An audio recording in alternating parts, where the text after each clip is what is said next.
Kami dari calon guru penggerak angkatan 11 Kabupaten Oki, hari ini kami melaksanakan kegiatan coaching terkait dengan demonstrasi kontekstual modul 2.3.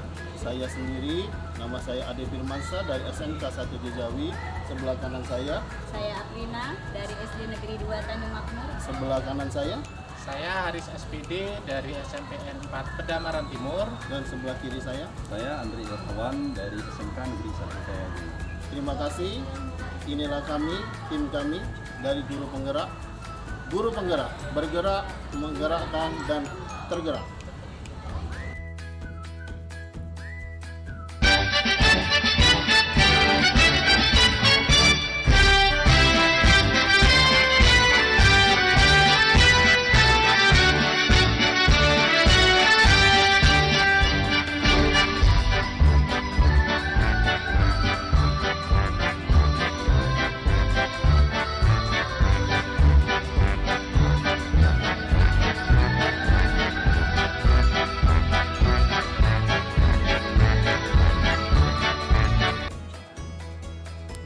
Assalamualaikum Pak De. Oh, waalaikumsalam warahmatullahi Pak Andre. Silakan duduk Pak Andre.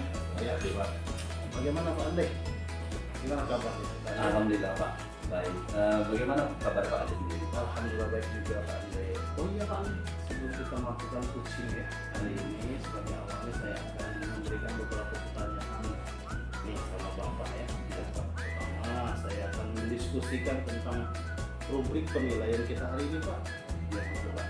Pada coaching hari ini kan coach dan coachingnya akan saya amati ya. Lalu tentu saja di situ akan saya lakukan penilaian sesuai dengan rubrik penilaian yang ada Pak.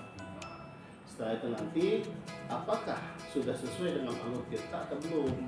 Karena ini juga akan memberikan pertanyaan-pertanyaan berbobot kepada coaching. Jadi Bapak, saya mau lihat dulu pertanyaan Bapak itu tepat atau tidak, berbobot atau tidak pada coaching. Dan juga bagaimana coaching tersebut merespon atau menanggapi pertanyaan dari coachnya, yaitu Bapak Andre sendiri ya. Nah, jangan lupa Pak, yang disesuaikan yang prinsip coaching di antaranya adalah kemitraan, proses kreatif, dan memaksimalkan potensi pertanyaan. Nah, pertama ya Pak, saya akan tanyakan kepada Bapak adalah kompetensi apa yang akan Bapak kembangkan pada coaching kali ini? Pak. Begini Pak, potensi yang ingin saya kembangkan yaitu pertama itu kehadiran penuh, terus mendengarkan aktif dan memberikan pertanyaan yang berbobot. Itu ya, oke, kalau gitu. Pertanyaan yang kedua Pak, potensi kedua ya, kompetensi mana yang ingin akan Bapak kembangkan secara spesifik yang ingin diobservasi Pak? Nah, ya Pak, kompetensi yang spesifik yang saya kembangkan yaitu mendengarkan aktif dan memberikan pertanyaan yang berbobot. Oke, nah ini terakhir Pak Andre ya, sebelum kita masuk ke kegiatan coach dan coachingnya ya. Indikator yang bagaimana yang diinginkan oleh Bapak dalam proses coaching nanti? Ya, saya ingin coach ini bisa menemukan solusi Pak, dari permasalahannya atau menemukan langkah-langkah dalam mengatasi permasalahan. Baiklah, demikian dulu Pak Andre ya, observasi kali ini. Silakan Bapak melakukan coachingnya terhadap coaching dan semoga berjalan dengan maksimal dan baik. Ya. Terima kasih banyak Pak Ade Ya. atas kesempatannya. Terima kasih ya. Ya. Mari Pak ya.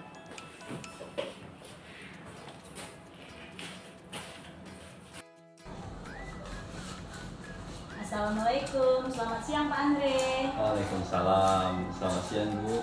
Bagaimana kabarnya hari ini Bapak? Alhamdulillah. Baik Bu. Bagaimana kabar Ibu? Aprina sekarang Bu? Alhamdulillah saya juga baik Bapak.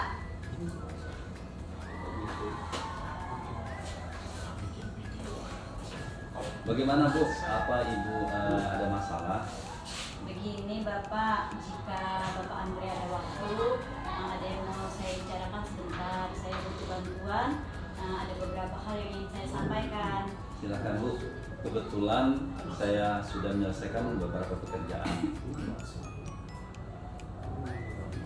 Terima kasih Pak sudah meluangkan waktu untuk saya.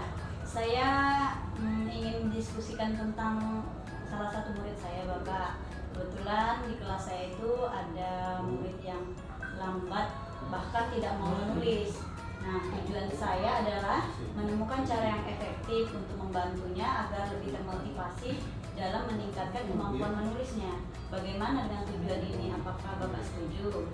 Tentu Bu, saya setuju bahwa kita perlu membantu murid kita yang mempunyai masalah seperti ini.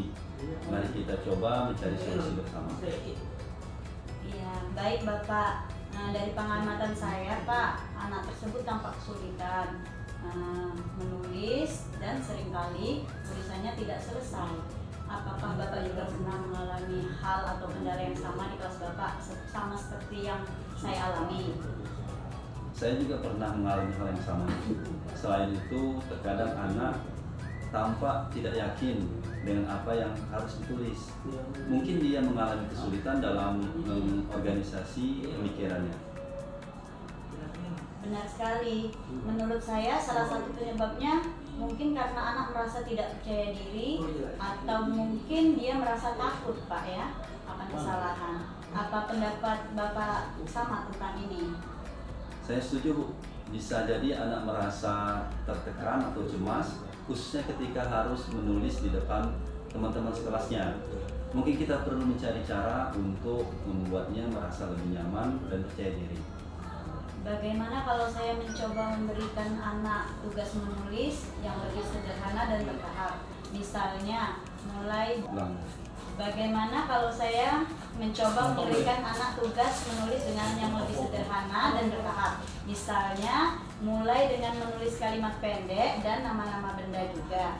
Kita bisa memberikan pujian serta umpan balik yang konstruktif untuk meningkatkan kepercayaan dirinya. Ide bagus, Bu Aprina. Kita juga bisa mencoba membuat sesi menulis yang lebih santai. Mungkin dengan menulis tentang hal yang dia sukai untuk meningkatkan minat dan motivasinya. Setuju ya Pak? Mari kita coba strategi ini dengan dalam beberapa minggu dan melakukan observasi. Setelah itu kita bisa bertemu lagi untuk mengevaluasi perkembangan anak serta menentukan langkah selanjutnya. Bagaimana menurut Bapak? Saya setuju Bu. Ibu Aprina akan mencatat perkembangan anak tersebut dan kita akan evaluasi nanti. Semoga strategi ini bisa membantu anak tersebut lebih percaya diri dan termotivasi dalam menulis. Terima kasih Bapak atas kerjasamanya. Saya yakin dengan kerjasama kita, anak tersebut akan menunjukkan perkembangannya yang positif. Sama-sama Bu Aprina, mari kita lakukan yang terbaik untuk murid-murid kita ya, dan semua siswa kita. Terima kasih Bapak. Sama-sama. Assalamualaikum Pak De. Oh, waalaikumsalam. Silakan Pak De. Iya, gimana Pak De? Tadi sudah melakukan coaching ya dengan Bu Aprina ya. Sebelum penutupan Pak ya, saya akan menanyakan beberapa pertanyaan pasca observasi kita. Pertama, apa saja yang sudah Bapak lakukan pada saat melakukan coaching tadi ya, terkait indikator ketercapaian yang diinginkan. Silakan. Ya, di coaching ini Pak, saya melakukan coaching dengan alur data, menanyakan tujuan identifikasi, rencana aksi, dan tanggung jawab, sehingga alur tersebut bisa menggali kunci untuk menceritakan permasalahan dan menemukan solusi. Oh, oke Pak Andre. Menurut saya sebagai observer proses coaching tadi, Pak Andre dan Bu Aprina sudah berjalan dengan sangat baik Pak. Dan juga proses alurnya juga menurut saya sudah sesuai dengan alur kita. Dan juga Pak Andre sudah berusaha menggali dengan memberi pertanyaan-pertanyaan kepada Bu Aprina sehingga Bu Aprina bisa menemukan solusi dari permasalahannya, dan juga coaching tadi sudah sesuai dilakukan dalam prinsip coaching ya. Nah, pertanyaan terakhir ya Pak sebelum kita tutup yaitu kompetensi apa lagi yang ingin dikembangkan berdasarkan hasil melakukan coaching yang harus dilakukan. Ya, kompetensi yang ingin saya lakukan yaitu dengan cara lebih memahami proses kita sehingga saya nanti dapat melakukan coaching lebih baik lagi. Gitu ya. Pak, semoga ke depannya nanti kita bisa melakukan coaching dengan lebih baik lagi ya Pak. Demikian observasi kita hari ini, semoga bermanfaat bagi kita. Saya akhiri pokoknya. Terima kasih ya Pak. Iya, sama-sama. Ya. Terima kasih banyak Pak Ade. Ya, Assalamualaikum warahmatullahi wabarakatuh. Terima kasih Pak. Assalamualaikum. Waalaikumsalam warahmatullahi wabarakatuh. Terima kasih Pak.